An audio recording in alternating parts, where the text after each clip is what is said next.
Hey, sixth graders, bear with me. This is the first time I'm doing this. So you should be in your iReady packets, and forgive me, I'm trying to scroll up and this has been difficult for me for some reason. Um, Too far. So you should be looking at the first lesson. I don't know exactly how your packets are laid out, but this is what you should be looking at. It's called Lesson 1 in my packet, but it might not be called Lesson 1 in yours. It's just the first section. It's called Lesson 9, Varying Sentence Patterns. It should be the very first thing in your packet after maybe some information about how to practice for the different lessons. So this is varying sentence patterns. So we have different types of sentence patterns. So we haven't gone over this too much in class. So this is something that it makes your writing more interesting to read. It makes it flow better. It's not as choppy. It's not as, frankly, it's not as boring to read. It makes it more creative. So when I've told you guys before that every writer can improve their writing, this is one way to kind of dig in and try to do that. So it gives you the introduction. It says good writers use a variety of sentence types. They mix short and long sentences, and they find different ways to start sentences. Here are ways to improve your writing. Okay, so we're going to be going over a couple different sentence types. We're going to be going over sentence structures, and then we're going to talk about a prepositional phrase and dependent clauses, which are just sentences. Don't let the vocabulary scare you. They're just very complex ways of saying things that you already know, okay? English language is how you speak. You're just looking at it broken down with different definitions, okay? So we know what statements are. That's just another way of saying a sentence. So an example of that would be like, I'm going to the store, okay? And then a question, you know what a question is. It's, may I go to the store? And then imperatives, that's something you're not going to be as familiar with. So that's more of a direction. It's a directive. That's something more that you're told to do, okay? Or it's something that tells you how to do something. So for instance, if your mom says to you, please take this box to grandma's house, okay, she's expecting you to take that box to grandma's house. She's asking you to do that. So that's an imperative. She's directing you to do that, okay? So that's an imperative. And exclamations, as you may guess, it's exclamatory. So it ends with an exclamation point. It's something that has a lot of emotion or excitement built up with it, okay? So those are the different sentence types. You probably knew statements, questions, and exclamations. Imperatives was the one that I wanted to really go over. So again, remember that's more of a direction. Different sentence structures. So these simple, compound, complex, compound, complex are just a complex way of saying this, okay? So, and I can get this to you maybe through Dojo or Google Classroom, or somehow I can get you a copy of this. But really, you already know this stuff. They're just complex way of saying what a sentence is, okay? So you've got different sentence types. You've got a simple sentence, which is just that. The boys, you've got, it contains a subject and a predicate, expresses a complete thought. So it's a complete sentence. It's not an incomplete sentence. So the boys went to the park.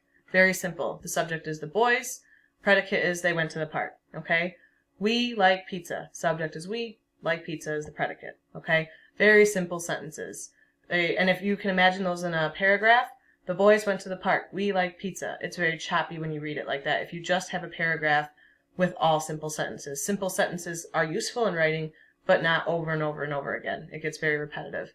And then the tip down here, a simple sentence is also called an independent clause. So an independent clause is just a simple sentence, okay? It's a simple thought. The second part here, the compound sentence, contains two or more independent clauses, so it contains two or more of these simple sentences, and they're joined by a coordinating conjunction, which is just a fancy way of saying the word but or and, okay? So but and are like connecting words. They connect two of these simple sentences, okay? The boys went to the park, but they did not go to the zoo. We like pizza, and we like spaghetti, okay? It joins the two sentences. It makes them long. It makes two sentences into one sentence. It lengthens the sentence. And you can imagine if you said, if you had these two in a paragraph with a mix of simple sentences, it would be more interesting to read than just reading a paragraph full of simple sentences. And then you have a complex sentence, which contains an independent clause and a dependent clause. Now, a dependent clause begins with a subordinating conjunction, okay? So the independent clause, remember, is a simple sentence, okay? It is a complete thought, so it's a complete sentence. A dependent clause is not a complete sentence, so it doesn't have a complete thought, okay? So, this down here, because the boys went to the park, they did not go to the zoo. So if you broke that up where the comma is and put a period, they did not go to the zoo is a complete sentence. That is an independent clause. That is not an incomplete sentence.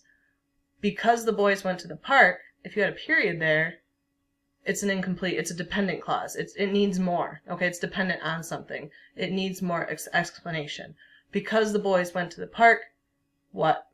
So you have to have the independent clause with that dependent clause to make a complete thought into because the boys went to the park, they did not go to the zoo, okay? And then the other sentence example, the boys did not go to the zoo because they went to the park.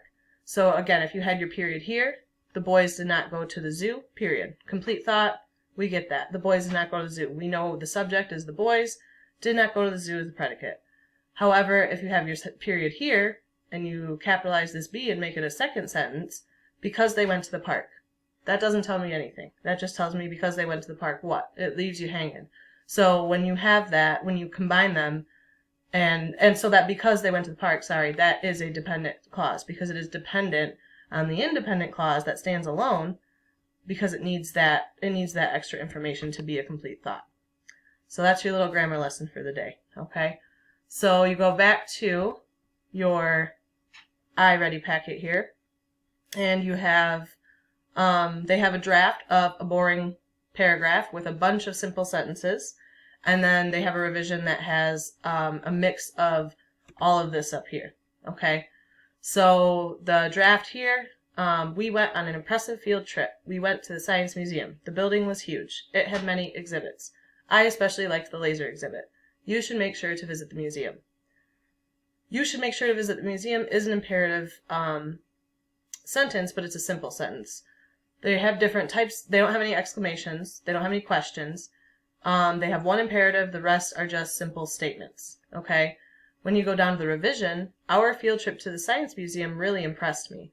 The building itself was huge and it was filled with exhibits. Do you dream of seeing actual lasers? At some point then, be sure to visit the museum. You won't be sorry.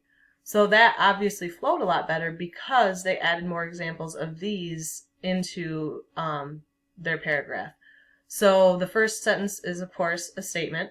Our field trip to the Science Museum really impressed me. That's his topic sentence. That's the start of the paragraph. The building itself was huge and it was filled with exhibits. So he connected those two sentences with the word and here and made it more lengthy, added to the building, added to the bigness of it, and how interesting it was with all the different exhibits. Okay, it didn't just make it sound choppy. The building was huge. It had many exhibits. The building itself was huge, and it was filled with exhibits. It's more descriptive. You get a better image in your head. Do you dream of seeing actual lasers? That's a question in the middle of the paragraph. That changes things up. It's not so, it changes your tone of voice. When we see a question mark, we automatically raise our voice up in a sound of a question. So it changes that flow a little bit. And then the last sentence, at some point then, be sure to visit the museum. You won't be sorry. Sorry, last two sentences. So you have imperative still here. And then you have, you won't be sorry, the exclamation point. So they added a bunch of these different examples to make the paragraph flow a lot better. And so I could see definitely the draft being maybe a rough draft that some of you guys have given me. And then this is what I'm looking for when we do our second drafts and our revisions. Okay. I don't mind the first draft at all because that's where you get the nuts and bolts of what your stuff is about. But then you revise. This is what you do when you revise. You make it sound prettier. Okay. For the guided practice, I'm going to go over with you really quickly. And then the independent practice down here, you guys will do on your own. I'll post the answers.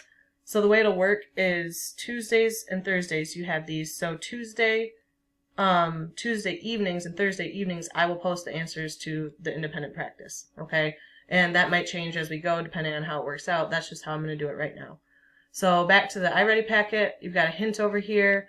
When a sentence begins with a dependent clause, remember the one that is not a complete sentence, it needs the independent clause to make a full sentence. So when a sentence begins with that, use a comma to separate it from the main clause, okay? So you're separating it from the main sentence. You still have to make those two thoughts separate with that comma. When a sentence begins with a prepositional phrase, usually a comma after the phrase. Usually use a comma after the phrase. Okay, so that right there, prepositional phrase. Some of you might remember, if you remember my example of a bee with a vase. Okay, anything a bee can do to a vase. A bee can fly into a vase, he can fly around a vase, he can fly, he can land on top of the vase. Okay, so there's different directional words that makes a prepositional phrase. It tells you more information about your subject. So, more examples of prepositional phrases are, right here. So you have the words in, on, at, by, or out. So those are words that are like prepositions, okay? And they give you more information. So if you think one of these, if you have at high speed. So the man was driving the car on the highway at high speed, okay? The man was driving the car on the highway is a complete sentence. You could have the man was driving the car on the highway, period. At high speed, okay? That's not a complete thought. It's a dependent clause, at high speed, but it adds more information to the man who's driving on the highway. So it needs that information, but it gives us more for it. So the man was driving on the highway at high speed, okay? You would have, you wouldn't need a comma there, but that is a prepositional phrase, okay? So it's kind of like, if you can think of a sentence kind of like in chunks, all right? So then we're going to go back to your packet. So the first question they have, change the sentence to a question. It is fun to learn about insect colonies. So that's very simple. You're just switching it to a question. So you would have, one example would be, wouldn't it be fun to learn about insect colonies? Or do you think it would be fun to learn about insect colonies? So that, again, you hear the tone of my voice change. It changes the tone. Even when you read it in your head, your voice in your head automatically does that little raise at the end with that question mark. Then we have number 2, right here, use the word when to combine these sentences. I looked at the museum map. I noticed a new insect exhibit. You can see that that sounds choppy, but if you use the word when, it will make it, and you combine those into one sentence, it'll make it flow better. So when I looked at the museum map, I noticed a new insect exhibit. Or I noticed a new insect exhibit when I looked at the museum map. You can put when at the beginning of the sentence, or you can put it in the middle.